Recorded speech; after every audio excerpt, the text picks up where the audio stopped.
Channel Muslimun TV.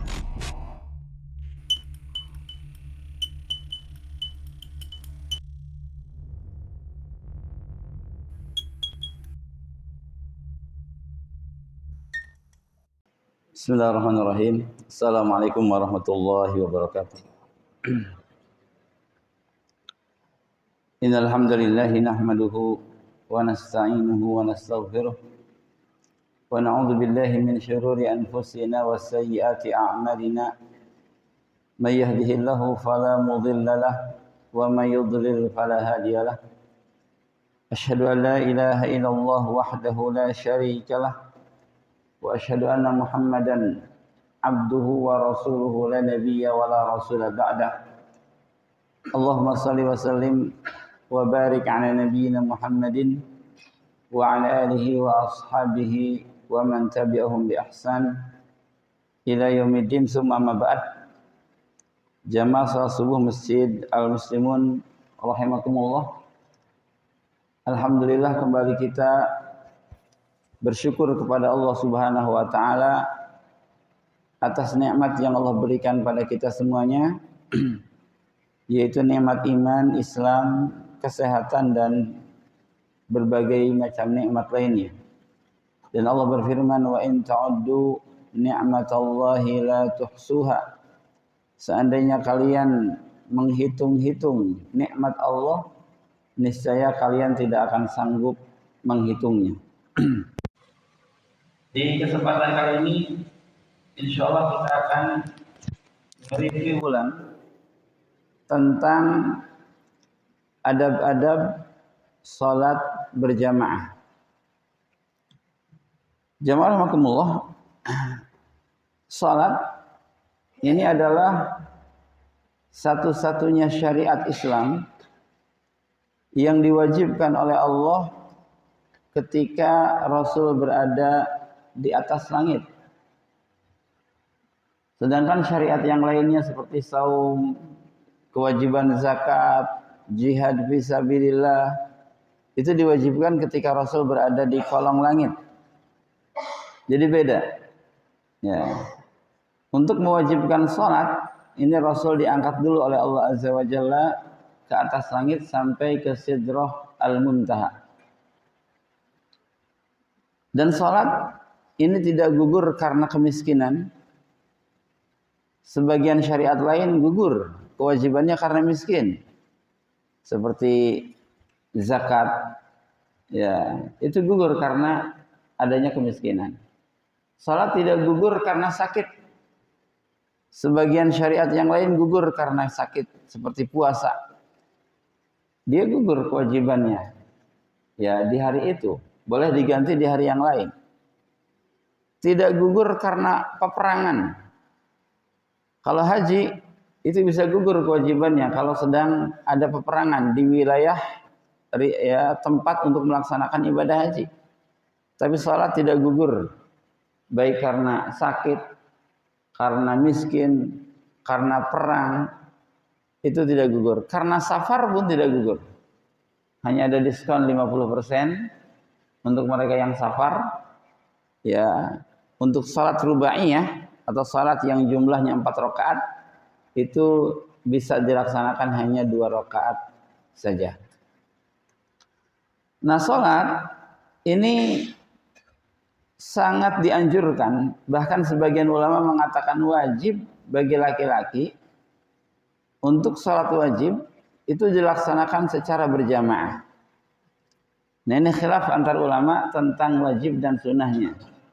Ya, sebagian mengatakan wajib, sebagian mengatakan sunnah muakkadah atau sunnah yang sangat ditekankan. Ya. Di antara dalil yang mengatakan bahwa salat berjamaah ini adalah wajib dilaksanakan untuk laki-laki yang mampu, ya, yang sehat, tidak sakit, tidak dalam keadaan hujan, yaitu firman Allah dalam surah An-Nisa ayat 102. A'udzubillahi minasyaitonirrajim. Wa idza kunta fihim fa aqamta lahumus shalah faltakum ta'ifatum minhum ketika engkau sedang bersama mereka dan engkau mendirikan sholat, maka hendaknya satu kelompok di antara mereka ikut berdiri untuk sholat berjamaah. Ayat ini berkaitan dengan sholatul khauf atau sholat karena peperangan. Artinya di kondisi perang pun Allah Subhanahu wa taala masih memerintahkan Rasul untuk sholat berjamaah bersama para sahabatnya. Bagaimana di kondisi aman seperti kita sekarang ini? Ya, maka ini lebih wajib lagi. Dan juga berdasarkan ya sebuah hadis, ada seseorang yang buta, ya, datang pada Nabi SAW dan dia minta izin kepada Rasul untuk tidak sholat berjamaah di masjid. Lantas Rasul mengizinkan. Tapi kemudian ketika orang itu berpaling dari Rasul, ya, Rasul berkata lagi, hal tasma'un nida bis shalah? Wahai orang buta, apakah engkau mendengar seruan salat? Artinya apakah dari rumahmu terdengar suara azan? Maka dia mengatakan na'am. Saya masih mendengar wahai Rasul. Qala fa'ajib. Maka Rasul mengatakan kalau begitu penuhi seruannya. Ya, seruan muazin diantaranya adalah hayya 'alas shalah. Mari kita salat. Nah, ketika engkau masih mendengar suara muazin, maka kata Rasul, ya, penuhi panggilannya. Artinya engkau harus tetap salat berjamaah. Ya. Jadi orang buta pun masih diperintahkan oleh Rasul untuk salat berjamaah. Bagaimana untuk orang yang tidak buta? Nah, jemaah rahimakumullah, kita langsung masuk ke beberapa adab ya untuk melaksanakan salat berjamaah. Yang pertama, ya, salat berjamaah di masjid ini sangat dianjurkan memilih pakaian terbaik. Ya, memilih pakaian terbaik. Jadi dibedakan antara pakaian salat dan pakaian olahraga, gitu ya. Itu dibedakan. Memilih pakaian terbaik. Allah Subhanahu wa taala berfirman dalam surah Al-A'raf ayat 31, ya bani Adam khudhu zinatakum 'inda kulli masjid. Wahai bani Adam, pakailah pakaian yang indah di setiap memasuki masjid. Nah, masuk masjid tentu untuk salat berjamaah. Jadi untuk salat berjamaah itu menggunakan pakaian terbaik. Terutama di hari raya Id, yaitu salat Jumat, Idul Fitri, Idul Adha. Dan Rasul sallallahu alaihi wasallam itu punya pakaian khusus yang hanya digunakan untuk salat Id saja, untuk salat Jumat dan untuk salat Id. Beliau menggantungkan pakaian itu tidak digunakan dalam salat-salat yang lain. Tapi khusus untuk Jumat beliau turunkan itu. Khusus untuk Id beliau turunkan itu. Ya. Nah, termasuk berhias yaitu menggunakan wewangian untuk laki-laki, parfum. Ya, menggunakan parfum untuk laki-laki. Nah, ini sangat dianjurkan ya ketika seseorang akan melaksanakan sholat berjamaah. Kemudian yang kedua adabnya, sebelum pergi ke masjid, ya hendaknya seseorang berwudu di rumah. Artinya wudu di rumah lebih bagus daripada seseorang wudunya di masjid.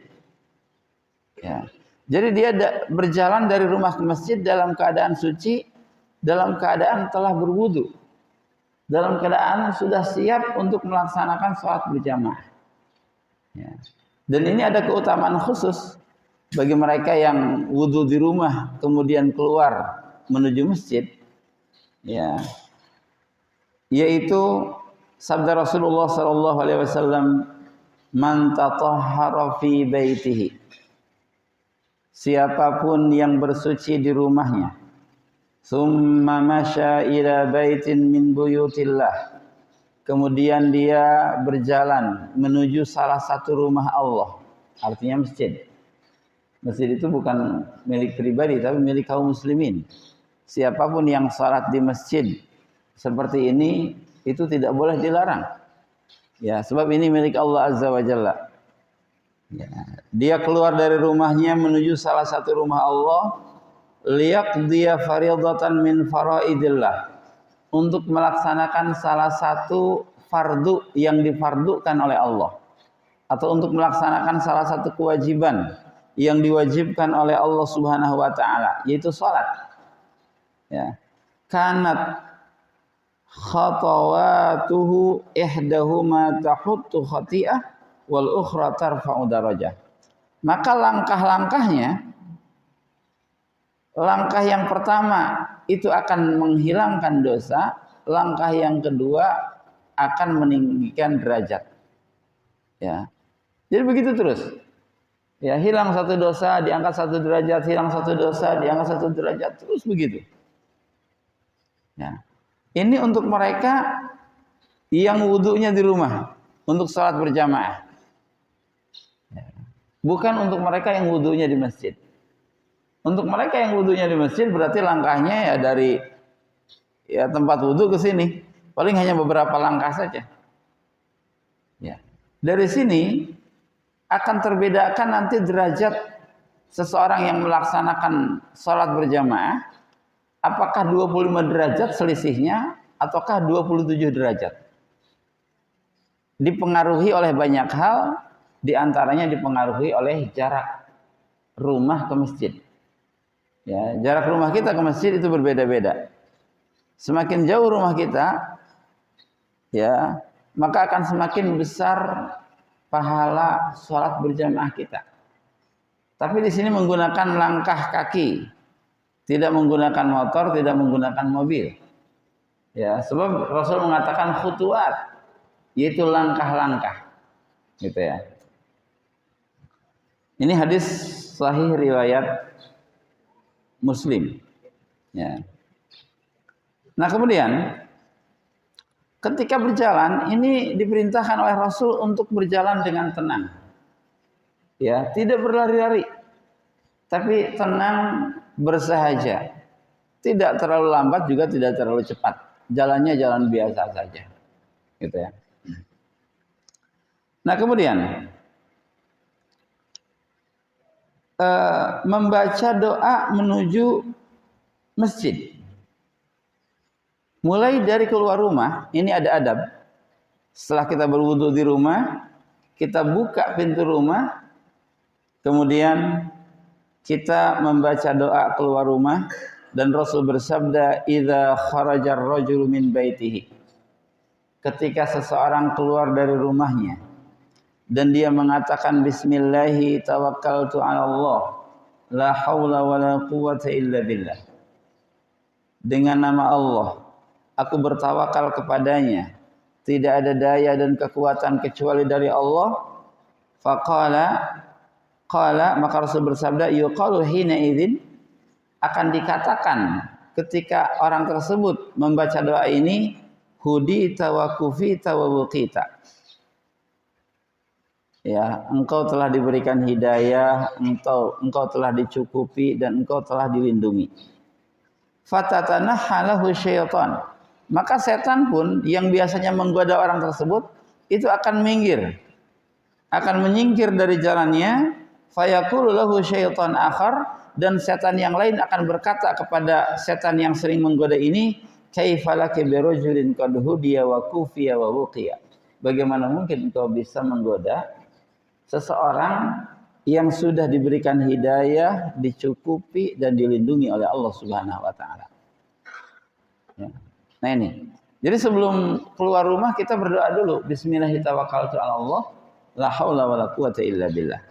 Nah, ketika berjalan menuju masjid, kita berdoa, ini namanya doa cahaya. kita meminta cahaya kepada Allah Azza wa Jalla, ya, dari 6 penjuru, ya, di sekitar kita, ya, depan, belakang, kanan, kiri, atas, bawah, ya. Yaitu Rasul mengajarkan, ya, di antara doa berjalan menuju masjid, Allahumma ja'al fi qalbi nura. Ya Allah, jadikan hatiku, jadikan cahaya di hatiku. Wa fi basari nura wa fi sam'i nura. Jadikan cahaya di pandanganku dan di pendengaranku. Wa an yamini nura wa an shimali nura. Ya Allah, jadikan cahaya di kanan dan di kiriku. Ya. Wa fauqi nura wa tahti nura. Ya Allah, jadikan cahaya di atas dan di bawahku. Wa amami nura wa khalfi nura. Jadikan cahaya di hadapanku dan di belakangku. Waj'al li nura, dan jadikanlah aku cahaya. Nah, ini doa memohon cahaya, ya, doa ketika berjalan menuju masjid, terutama untuk sholat subuh, ya, karena memang cocok, ya, di saat gelap kita meminta cahaya kepada Allah Subhanahu wa Ta'ala, ya. Nah, ini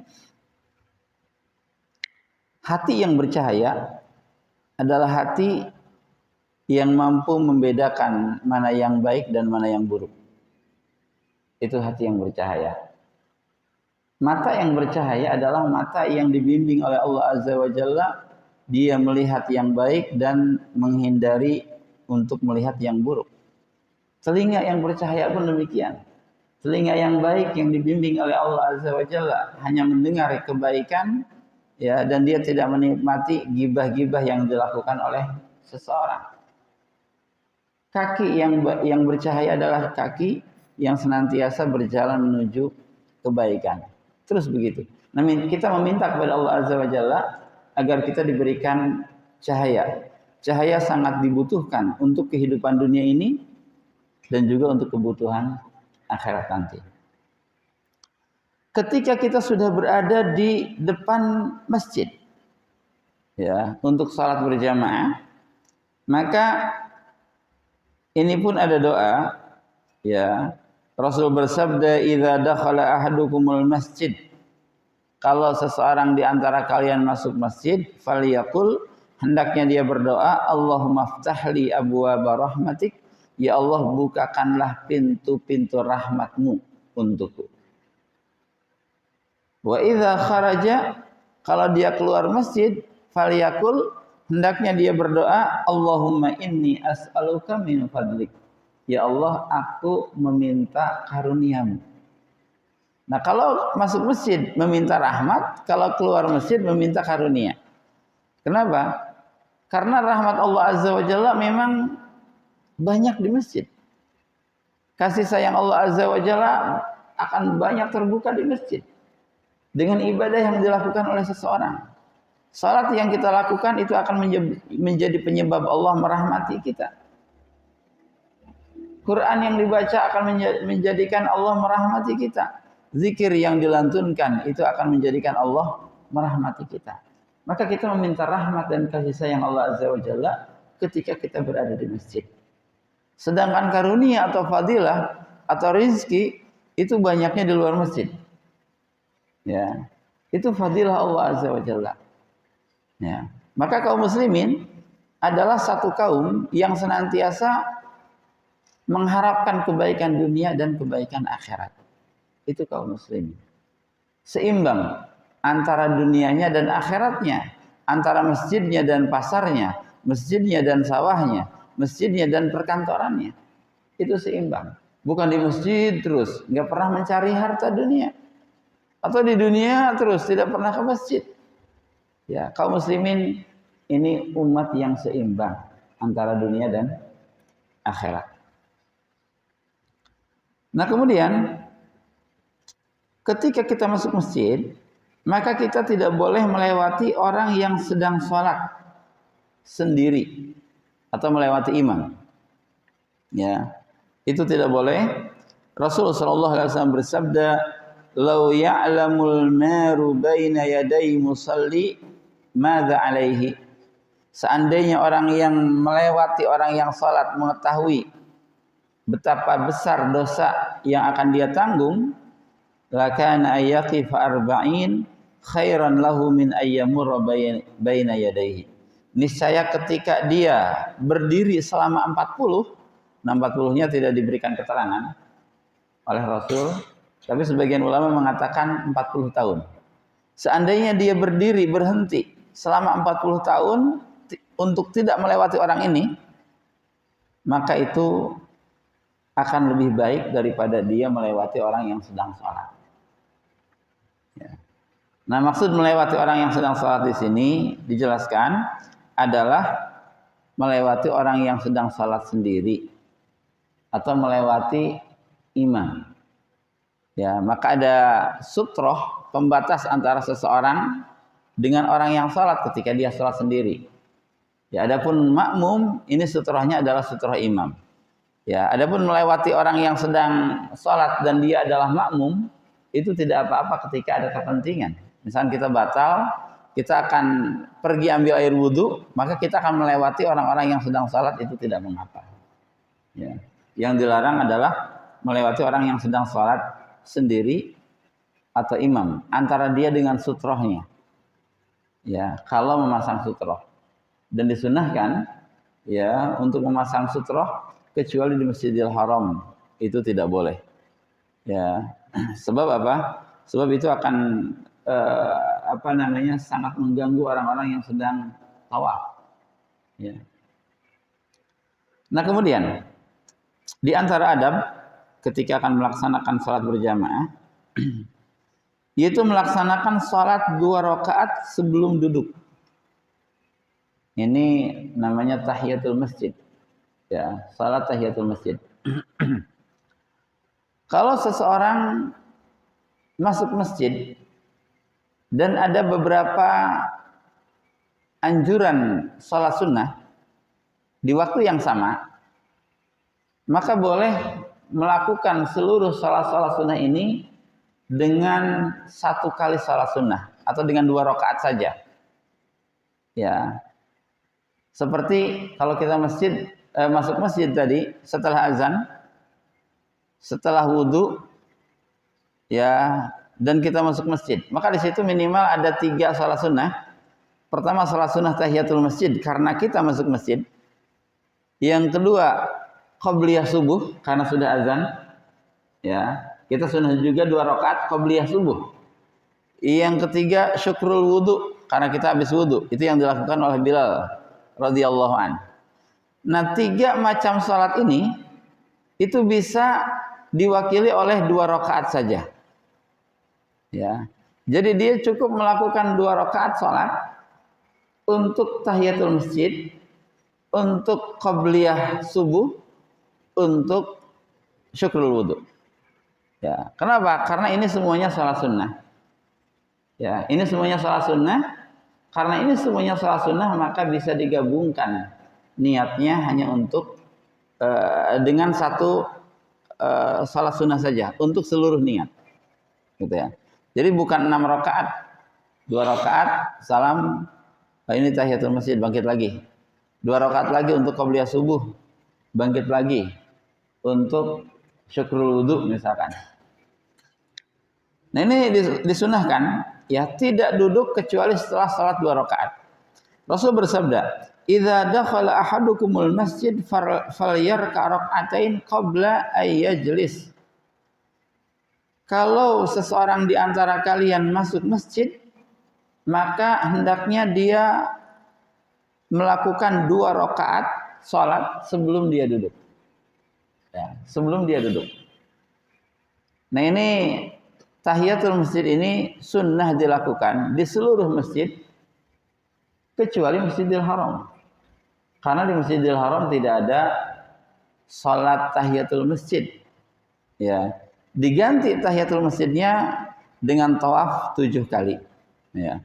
Jadi setiap kali masuk Masjidil Haram, pulang dari hotel misalkan, kita kembali dari hotel ke Masjidil Haram, Ini sunnah untuk tawaf 7 kali. Nah, tawaf 7 kali ini adalah tahiyatul masjid khusus untuk di Masjidil Haram. Jadi bukan dengan salat 2 rakaat. Ya.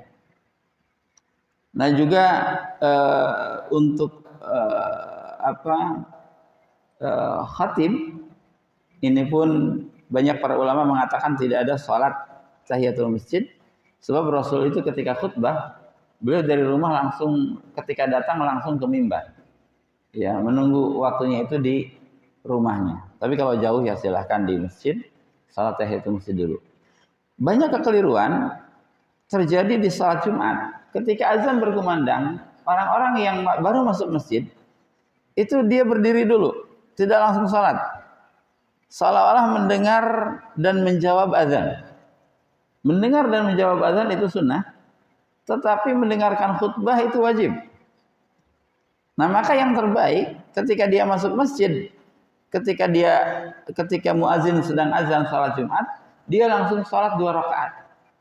Ya, salat yang ringan, mungkin hanya Al-Fatihah saja, ya, tanpa dengan surat yang lainnya. Kenapa? Untuk mendengar khutbah yang sebentar lagi akan disampaikan. Ya. Nah, termasuk keliru orang masuk masjid kemudian dia berdiri terus mendengarkan azan.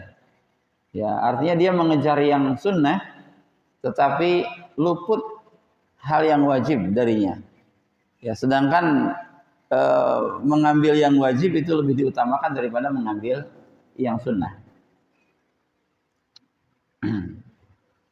Nah, kemudian ya menghadap sutroh ketika sholat.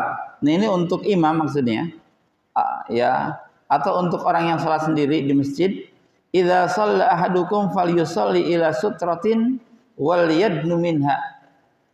Kalau seseorang di antara kalian sholat, maka hendaknya sholat menghadap sutroh, pembatas. Biasanya kalau Rasul sholat di lapangan, sutrohnya itu adalah anak panahnya, ya, atau tombaknya. Dia tancapkan anak panah atau tancapkan tombak, kemudian dia menghadap kiblat, ya, dan sholat dengan sutroh itu. Itu artinya sebagai pembatas. Kalau orang mau lewat di belakang tombak ini, lewat di belakang sutroh ini, itu tidak mengapa. Ya, tidak boleh lewat di antara dia dengan sutroh. Ya, maka didekatkan, ya kira-kira hanya cukup untuk ruku dan sujud saja. Tidak sampai 2 meter gitu ya, tidak. Tapi hanya untuk ruku dan sujud saja. Sehingga kalau ada orang yang lewat, itu bisa ditahan. Gitu ya. Ini. Nah, maka di riwayat lain dikatakan, idza shalla ahadukum ila syai'in yassuruhu minan nas. Fa'arada ahadun ayyajtaza baina yadayhi falyadfa fi nahrihi fa in aba falyuqatilhu fa innama huwa syaitan. Ya, kalau seseorang sedang salat menghadap sutrohnya, kemudian ada seseorang yang akan lewat, maka tahanlah. Kalau dia tetap ingin lewat, maka tahan secara paksa, falyuqatilhu, perangi, atau tahan secara kuat. Karena dia itu setan. Ya. Walaupun manusia berarti dia setan. Setan dari kalangan manusia gitu. Ya. Nah, kemudian di antara adab salat berjamaah, ya, ketika di masjid dikumandangkan azan, maka hendaknya dia mengikuti apa yang dikatakan oleh muadzin. Ya. Mengikuti apa yang dikatakan oleh muadzin. Kalau muadzin atau orang yang azan mengatakan Allahu Akbar, maka jawab Allahu Akbar, Allahu Akbar. Muadzin berkata asyhadu alla ilaha illallah, jawab asyhadu alla ilaha illallah. Muadzin berkata asyhadu anna Muhammadar Rasulullah, kita jawab asyhadu anna Muhammadar Rasulullah. Muadzin mengatakan hayya 'alas shalah, maka jangan jawab hayya 'alas shalah lagi. Ya, apalagi kalau kita di rumah. Muadzin dari masjid mengatakan hayya 'alas shalah, artinya mari kita salat. Ini ajakan. Ajakan untuk mereka yang ada di rumah, mari kita salat, mari keluar rumah sini ke masjid. Hayya 'alas shalah. Ya. Kalau yang di rumah ngajak lagi hayya 'alas shalah, itu tarik-tarik. Ya. Jadi jangan dijawab hayya 'alas shalah, tapi jawab la haula wala quwata illa billah. Tidak ada daya dan kekuatan kecuali dari Allah. Artinya ketika seseorang mampu melangkahkan kakinya dari rumah ke masjid, itu pun atas kekuatan Allah Azza wa Jalla, atas bantuan dari Allah. Sebab betapa banyak orang yang kakinya sehat, tapi hatinya sakit, itu dia tidak bisa jalan ke masjid, walaupun sehat. Atau orang yang hatinya sehat tapi kakinya sakit, dia pun nggak bisa jalan ke masjid. Nah maka orang yang beruntung adalah dia yang disehatkan kakinya, disehatkan hatinya, sehingga mampu berjalan ke masjid, dan itu atas bantuan dari Allah Subhanahu wa taala. Maka kita ucapkan la haula wala quwata illa billah. Sama hayya 'alal falah, ya, kita pun mengatakan la haula wala quwata illa billah. Allahu akbar, Allahu akbar. Kita ucapkan Allahu akbar, Allahu akbar. La ilaha illallah, kita ucapkan la ilaha illallah. Nah, siapa yang menjawab ini min qalbihi, dari hatinya, dakhalal jannah, dia akan masuk surga, kata Rasul.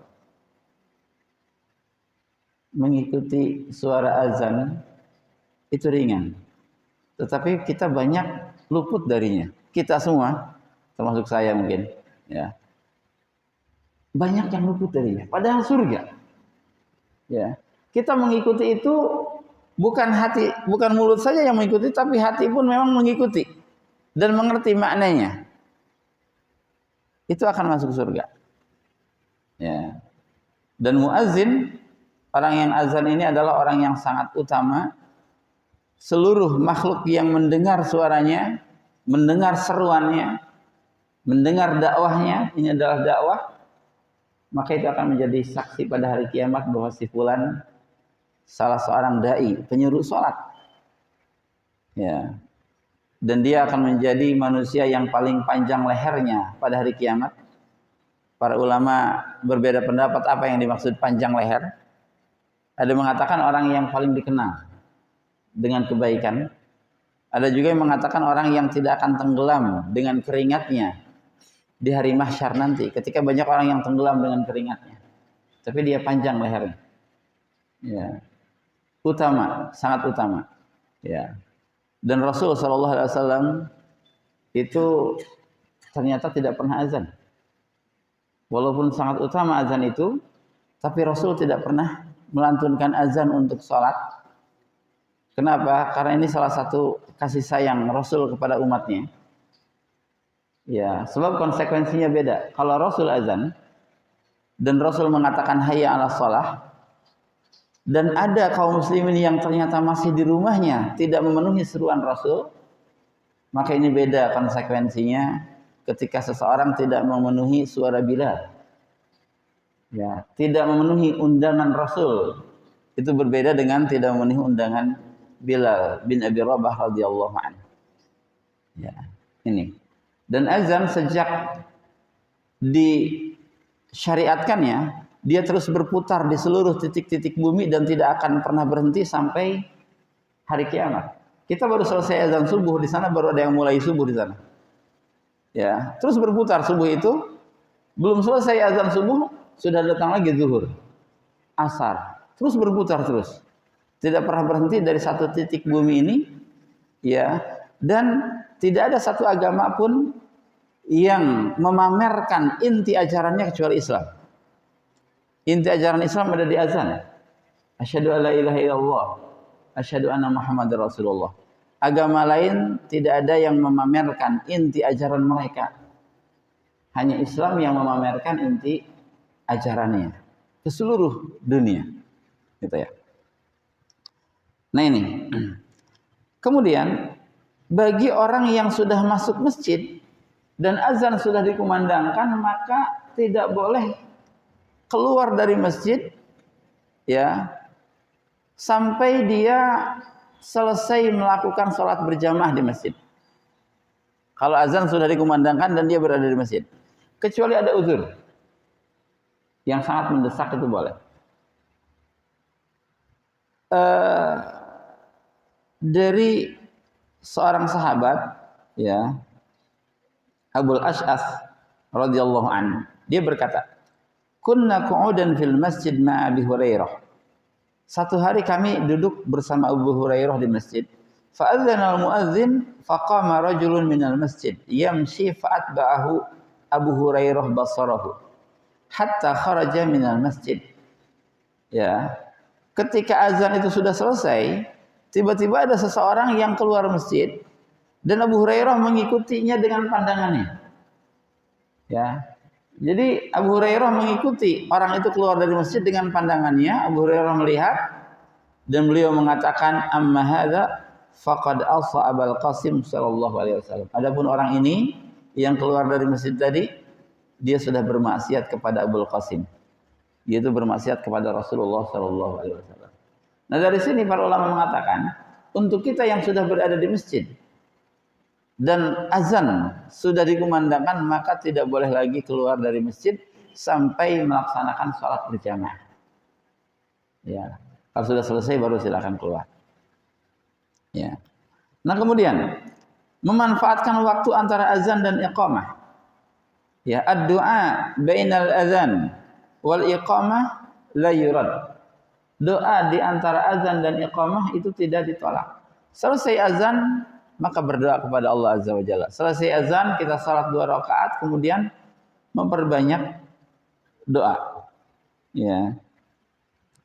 Nah, jika iqamah telah dikumandangkan, maka tidak ada lagi salat sunnah. Dari Abu Hurairah radhiyallahu anhu. Ya, an Nabi sallallahu alaihi wasallam anhu qala idza uqimatis shalah fala salata illa al-maktubah. Kalau sudah didirikan salat, artinya kalau sudah qomat maka tidak ada lagi salat kecuali yang wajib. Nah, dari sini para ulama mengatakan kalau kita sedang salat sunnah baru 1 rakaat, sedangkan qomat sudah dikumandangkan, maka batalkan salat itu untuk salat wajib. Ya. Itu salah satu pendapat. Ada juga yang mengatakan kalau memang masih bisa dikejar maka ringankan salat sunnah itu, baru langsung masuk ke jamaah. Itu pilihannya. Nah, kemudian di antara adab salat berjamaah yaitu mencari saf yang paling utama.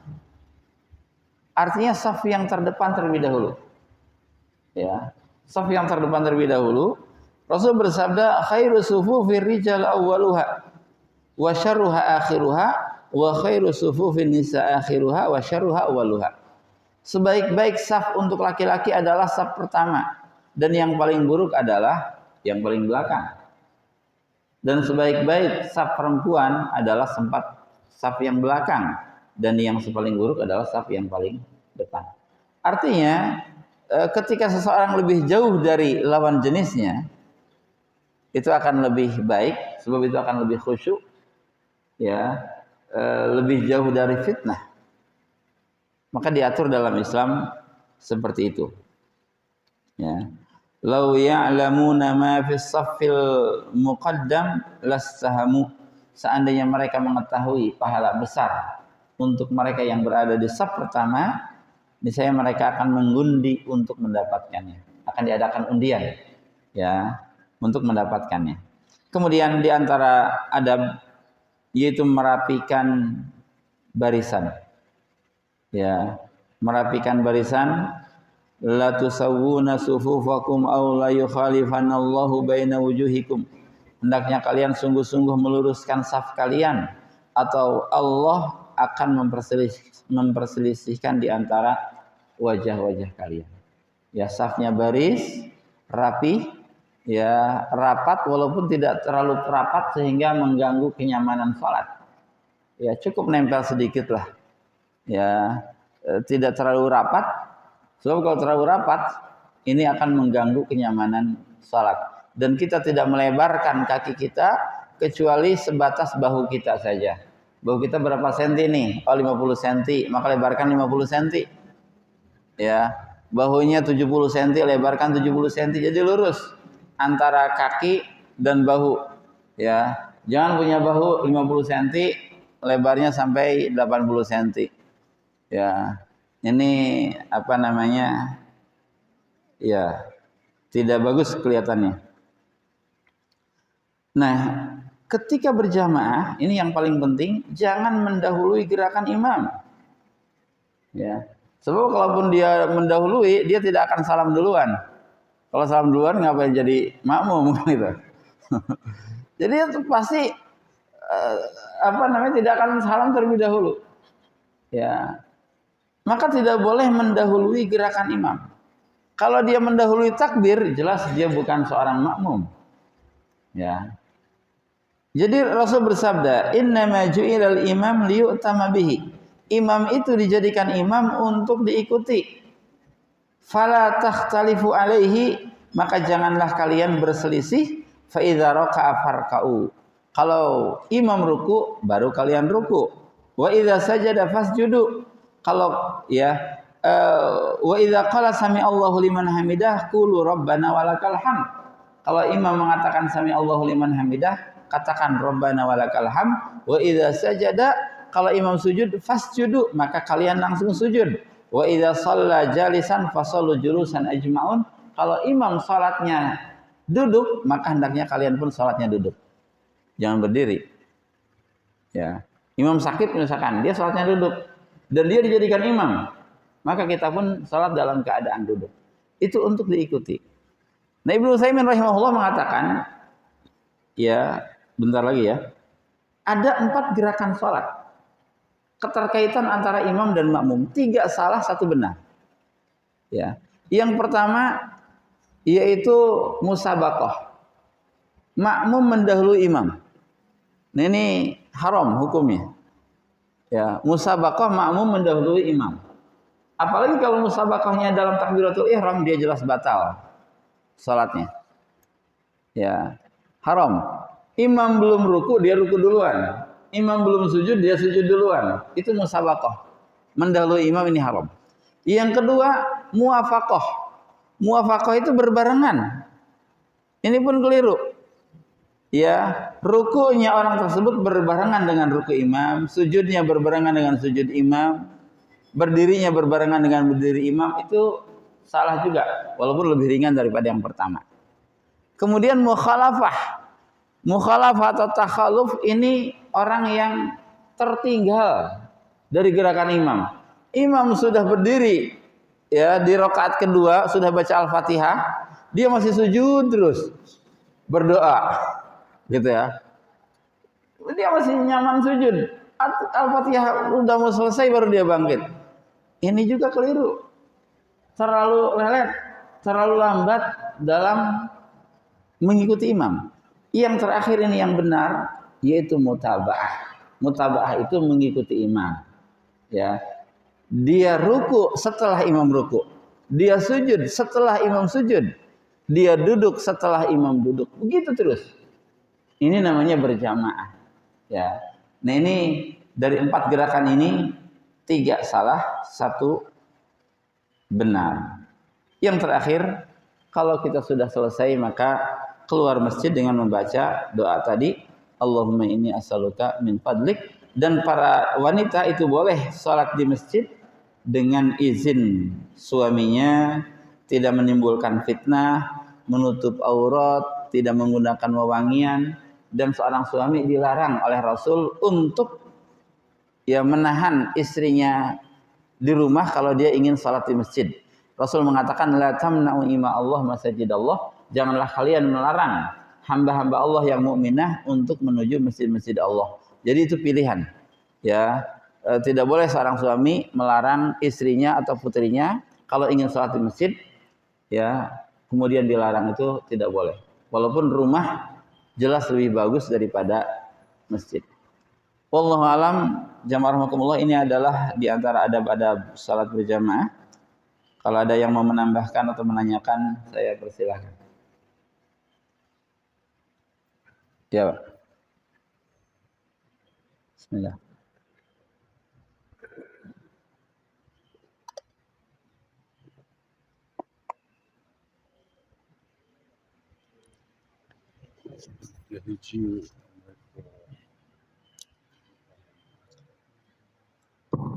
Assalamualaikum warahmatullahi wabarakatuh.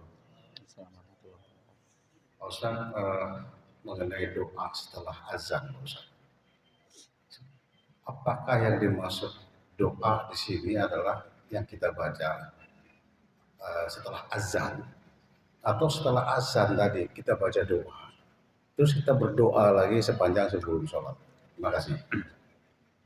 Iya, jazakallahu khair. Maksudnya adalah dua-duanya, sebagaimana yang tadi diungkapkan. Doa setelah azan, pertama ada doa setelah azan, yaitu Allahumma rabba hadhihi da'wati tamah wassalatil qa'imah ati Muhammadanil wasilah ya wab'athul maqama mahmudan alladhi wa'adtah. Boleh ditambah innaka la tukhliful mi'ad. Itu doa setelah azan itu sangat sunnah. Ya, memintakan kepada Allah agar Rasul diberikan al-wasilah. Ati Muhammadanil wasilah. Berikanlah kepada Nabi Muhammad al-wasilah. Apa itu al-wasilah? Al-wasilah adalah satu kedudukan yang tertinggi di surga Firdaus. Jadi surga Firdaus itu ada pusat surga, ada pinggiran surga. Gitu ya. Di seluruh surga begitu, ada pusat surganya, ada pinggiran surganya. Bogor juga sama, ada pusat Bogor, ada pinggiran Bogor. Biasanya pusat Bogor lebih mahal daripada pinggirannya. Nah, pusat surga di Firdaus itu adalah al-wasilah. Nah, kita memohonkan doa al-wasilah agar diberikan kepada Nabi Muhammad SAW. Dan siapapun yang memintakan wasilah, kata Rasul, dia akan mendapatkan syafaatku. Nah, itu maksud doa di antara azan dan iqamah. Atau menambah doa-doa setelah kita sholat sunnah. Setelah kita sholat sunnah, tahiyatul masjid atau qobliyah. Ya, kalau waktu masih ada dan imam belum memulai, maka kita menggunakan waktu itu untuk banyak berdoa. Kita menghadap kiblat, mengangkat kedua tangan kita. Ya, sunnah mengangkat kedua tangan ketika berdoa. Ya, memperbanyak doa di antara azan dan iqamah. Ini doanya tidak akan ditolak. Ya, dan tata cara mengangkat tangan ketika berdoa ini kalau biasa saja maka seperti ini. Tapi kalau sangat butuh, kalau tidak dikabulkan maka kita akan celaka dan binasa.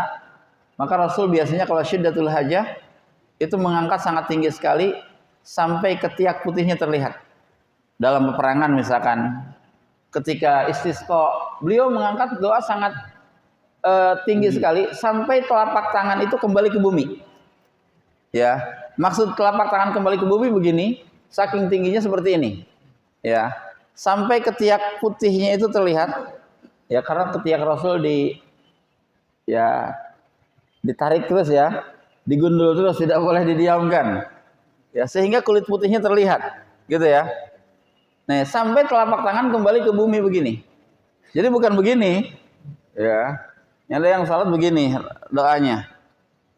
Hadisnya benar maknanya telapak tangan kembali ke bumi, tapi bukan begini. Begini. Itu kalau syiddatul hajah. Jadi doanya seperti itu.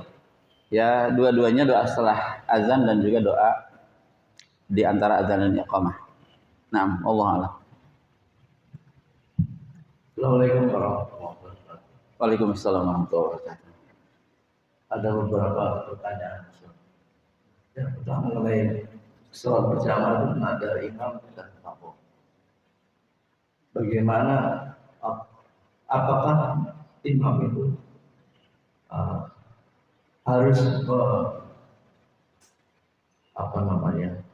mengingatkan atau gerakan makmum tidak boleh mendahului imam? Itu apakah harus disampaikan sudah setiap kali sholat, mau sholat apapun? Itu yang pertama. Yang kedua, kalau ada kesalahan di imam, misalnya salah baca, artinya dia lupa baca surat Al-Fatihah, langsung surat itu. Bagaimana cara mengingatkan imam itu? Ya, dia lupa baca surat Al-Fatihah, langsung surat yang sunnah itu. Nah, terus yang ketiga adalah pada saat masbuk itu, kalau saya sering masbuk, membantu itu masbuk, menemukan imam dalam posisi rukuk, bersaing ke rukuk, apakah itu dianggap dapat rakaat yang sama. Terima kasih. Assalamualaikum warahmatullahi wabarakatuh. Waalaikumsalam warahmatullahi wabarakatuh. Baik Pak, terima kasih. Yang terakhir dulu, kalau imam sedang ruku, ya, maka kita langsung mengikuti imam ruku setelah takbiratul ihram. Jadi harus takbiratul ihram dulu. Dan takbiratul ihram itu harus dalam keadaan berdiri. Tidak boleh takbiratul ihram kemudian posisinya dalam keadaan ruku. Itu tidak sah. Ya, jadi takbiratul ihram dulu, Allahu Akbar dalam keadaan berdiri, kemudian langsung ikuti imam. Kalau imam ruku langsung kita ruku. Itu mendapat satu rakaat, ya, di rakaat yang kita dapatkan itu, dan bacaan Al-Fatihah pada waktu itu menjadi gugur. Ya, hanya ketika itu saja. Ya, ketika kita tidak masbuk, maka kita harus membaca surat Al-Fatihah. Ya, sebab surat Al-Fatihah ini menjadi rukun di antara rukun-rukun salat, dan itu dikatakan oleh banyak ulama, di antaranya Imam Syafi'i rahimahullah. Ya, yaitu berdasarkan sabda Rasulullah sallallahu alaihi wasallam, la salata liman lam yaqra bi Fatihatil kitab. Tidak ada salat bagi yang tidak membaca Al-Fatihah. Itu untuk mereka yang tidak masbuk. Nah, kemudian ketika imam lupa bacaan Quran, ya, itu harus diingatkan. Caranya ditalkin. Ditalkinkan itu artinya kita bacakan ayat itu agar imam ingat. Gitu ya. Itu caranya ditalkin. Bukan subhanallah. Subhanallah apa? Kan lupanya lupa ayat. Gitu ya. Jadi ditalkinkan atau didiktekan. Apa? Lupa surat Al-Fatihah. Al-Fatihah tidak dibaca. Kalau Al-Fatihahnya lupa dibaca, maka pertama konsekuensinya rakaat itu tidak sah, sebab tidak ada rukunnya. Ya, dianggap tidak ada rakaat itu. Ya, mengingatkannya ya agak susah juga mengingatkan. Ya mungkin di situ tasbih kali ya, tasbih. Ya, kalau lupa membaca surat Al-Fatihah. Ya. Beda kalau lupa membaca surat selain itu. Ya, atau diingatkan dengan ditalkin alhamdulillahirabbil alamin, gitu ya. Itu seperti itu. Bukan dengan Pak Al-Fatihahnya belum dibaca. Bukan gitu, itu bisa batal. Kita talkinkan, ya kita ingatkan, ya bismillahirrahmanirrahim, alhamdulillahirabbil alamin. Mungkin seperti itu. Itu ya caranya ya. Kemudian apa satu lagi Pak? Udah ya? Oh iya, ini tidak harus setiap saat. Ya Rasul juga tidak setiap saat memberitahukan itu, tapi Rasul memang bersabda demikian. Ya, innama ju'ilal imam liyutamma bihi. Imam itu dijadikan imam untuk diikuti. Ya, kalau imam ruku maka ruku, kalau imam sujud maka sujud. Jadi jangan tidak diikuti. Ya. Tidak harus diberitahukan setiap saat. Wallahu a'lam. Oh ini. Ini saya menanyakan masalah memenuhi panggilan adzan. Nah kita ada suatu lokasi rumah, tapi ada itu ada beberapa masjid gitu.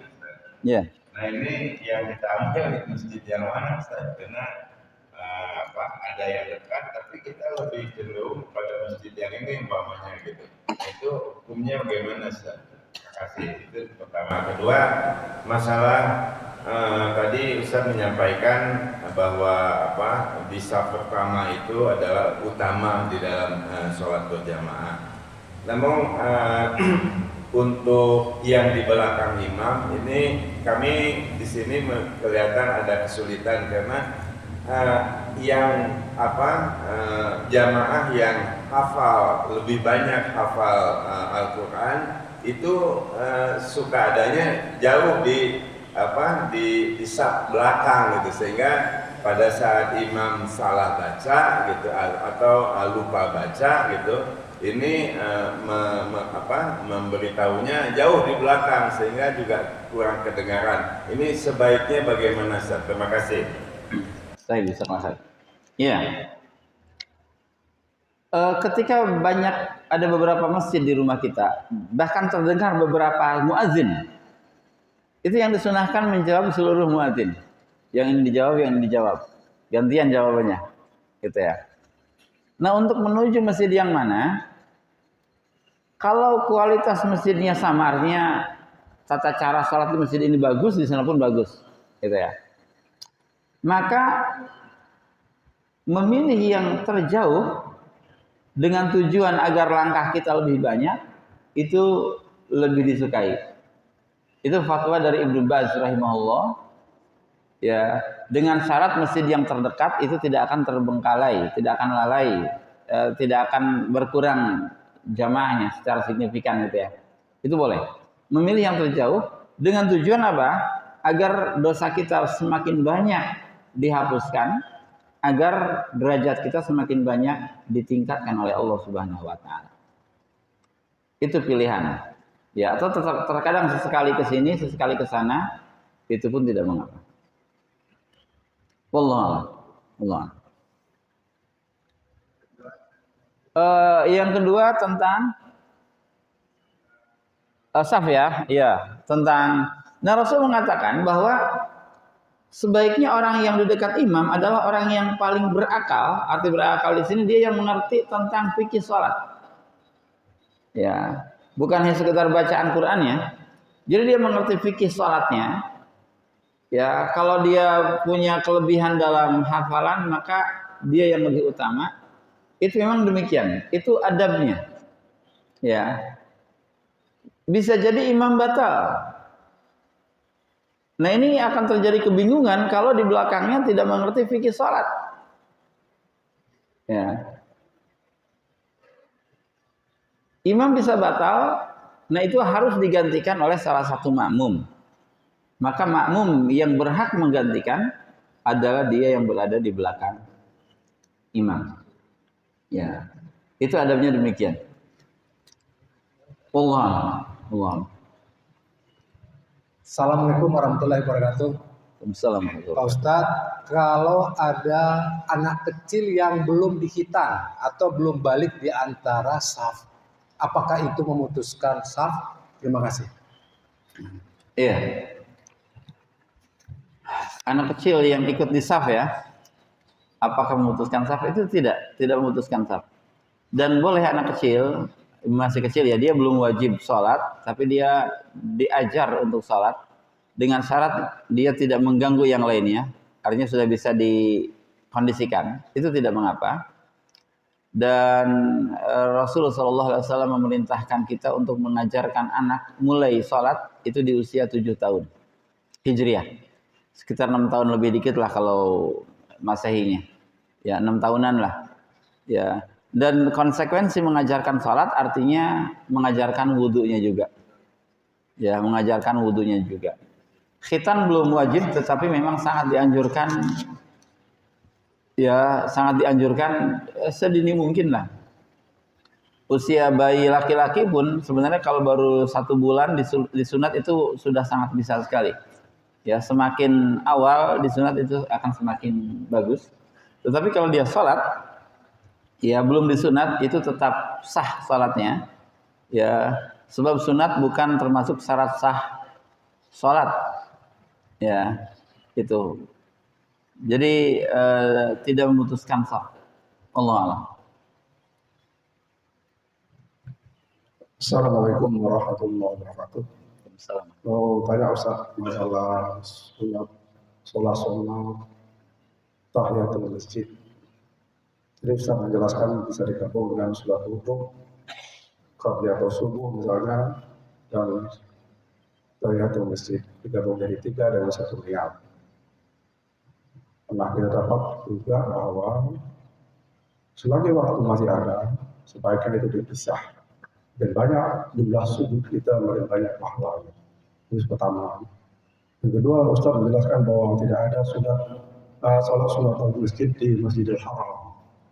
Diganti dengan tawaf 7 kali sebelum sholat.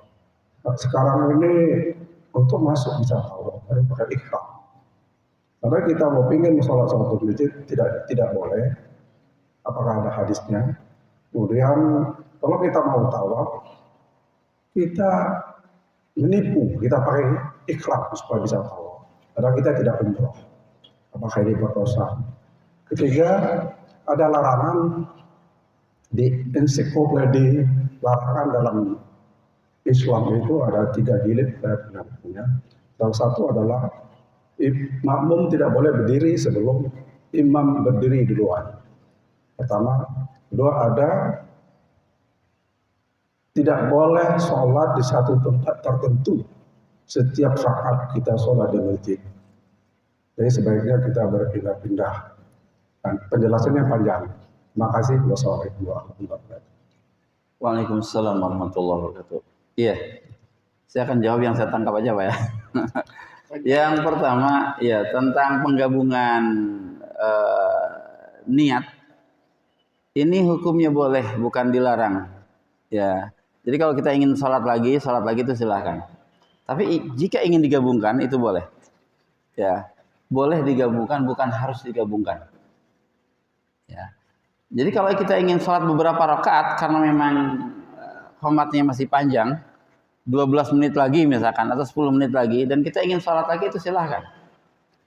Ya, menambah sholat sunnah itu silahkan. Ya, tapi kalau menggabungkan itu boleh.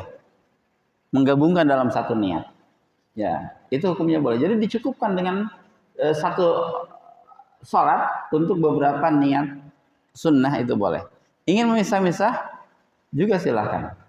Ya, ini hukumnya boleh bukan keharusan. Kemudian saat ini ketika memang kondisinya tidak biasa di Masjidil Haram, ya, jadi yang diizinkan untuk tawaf hanyalah untuk mereka yang ihram, ya, untuk umroh biasanya atau untuk haji. Sehingga bagi jamaah yang sudah mengganti pakaian ihram, dia tidak bisa masuk ke mataf, ke tempat tawaf. Kalaupun ada mungkin di atas itu sangat jauh sekali, gitu ya. Dia langsung sholat 2 rakaat sebagai tahiyatul masjid itu silahkan, itu diperbolehkan. Sebab setelah tawaf pun sebenarnya ada sholat sunnah juga di belakang makam Ibrahim, 2 rakaat, gitu ya. Namanya sholat sunnah setelah tawaf.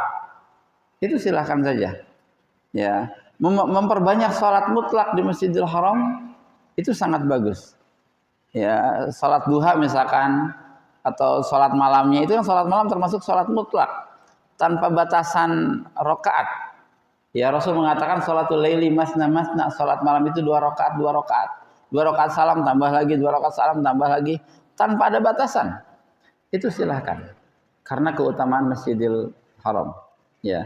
Tapi memang ketika kondisi normal, yang dilakukan pertama kali ke masuk Masjidil Haram itu bukan sholat 2 rakaat, tapi tawaf dulu.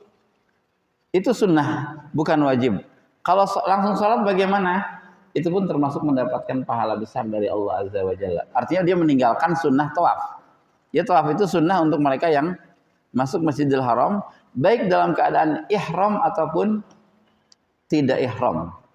Ya. Itu sebagai bentuk tahiyat masjid atau penghormatan Masjidil Haram dengan tawaf. Ya, berbeda dengan yang lainnya. Gitu ya. Untuk larangan-larangan tadi wallahu alam, ya bisa dibacalah dalam ensiklopedia. Tentu keterangan ensiklopedia akan lebih jelas ya dengan dalil-dalil yang banyak biasanya. Wallahu alam. Wallahu alam. Assalamualaikum, tadi terakhir. Seru.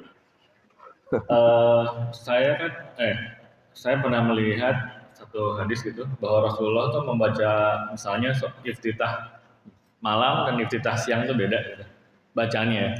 Sekarang pertanyaannya adalah apakah boleh dalam satu sholat 2 rakaat misalnya habis rukuk bacanya yang satu Rabbana alhamdulillah sama baca ardi, yang rakaat keduanya baca misalnya hamdan katsiran thayyiban. Jadi 2 doa yang berbeda tapi di satu sholat. Bacanya boleh nggak? Iya. Apa harus beda sholat dulu? Iya. Itu doa apa? Iftitah. Bukan, contohnya kan dari kita. Oh iya. Cuma kalau diterapkan di posisi lain ya bagaimana? Iya, baik. Baik. gini. Pertama untuk iftitah, memang ada khilaf tanawu. Khilaf tanawu itu khilaf ragam. Khilaf ragam semuanya dicontohkan Rasul. Kalau kita yakin semuanya dicontohkan Rasul, maka meragamkan doa iftitah kita itu sunnah. Ya. Allahu Akbar, kita membaca Allahu Akbar kabira, walhamdulillahi katsira, wa subhanallahi bukratan wa asila, wajjahtu wajhiya lilladzi sampai akhir. Di salat lain kita membaca Allahu Akbar, Allahumma ba'id baini wa baina khataayaya kama ba'adta bainal masyriq wal maghrib, Allahumma naqini min khataayaya kama yunaqqa thawbul abyad minad danas, atau yang lainnya. Ini dicontohkan Rasul, ini dicontohkan Rasul. Ini artinya khilaf ragam. Semuanya sahih, semuanya benar. Kalau kita hafal beberapa doa iftitah, maka meragamkan doa-doa kita di salat-salat kita itu menjadi lebih sunnah lagi. Tapi minimal satu. Ya.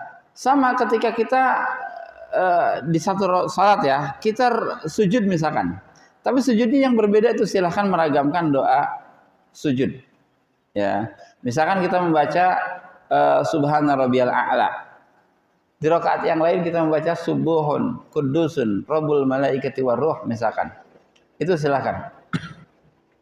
Meragamkan bacaan-bacaan doa kita ketika diyakini itu disunahkan oleh Rasulullah sallallahu alaihi wasallam. Tidak harus salat yang berbeda, tapi ruku yang berbeda. Ya. Wallahu a'lam.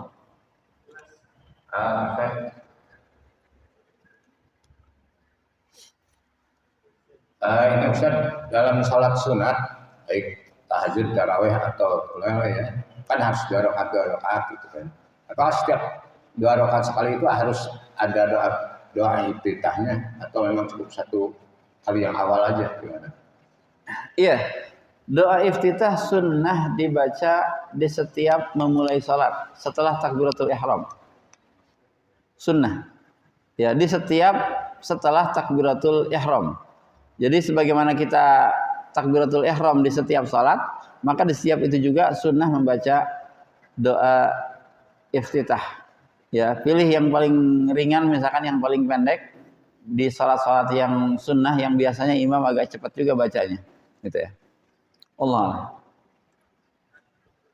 Oh iya. Satu lagi. Terakhir.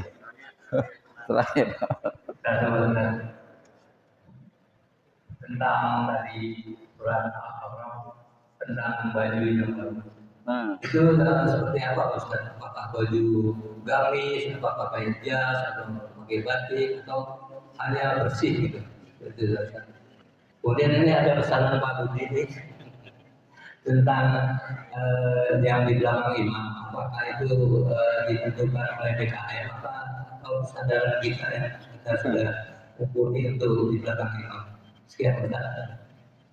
Saya bisa lah ya. Ya yang di belakang imam bisa dikoordinir lah oleh DKM intinya agar tidak ribet. Ya. Yang kedua untuk pakaian yang bagus ya bani Adam khudzu zinatakum 'inda kulli masjid. Zinah di sini adalah perhiasan. Perhiasan terbaik, baju terbaik. Kita punya banyak baju, nah yang paling bagus itu yang kita pakai. Ya baik kemeja, baik gamis, baik koko apapun. Yang pasti yang bisa menutup aurat yang terbagus. Sebagian salaf itu ada yang sengaja membeli perhiasan ya yang terbagus, cincin misalkan yang termahal, dia pakai kalau mau ke masjid. Orang Yaman kalau dia mau salat Jumat itu rata-rata menggunakan golok ya. Dan golok itu perhiasan bagi mereka. Ya bawa jambiah namanya, ya golok.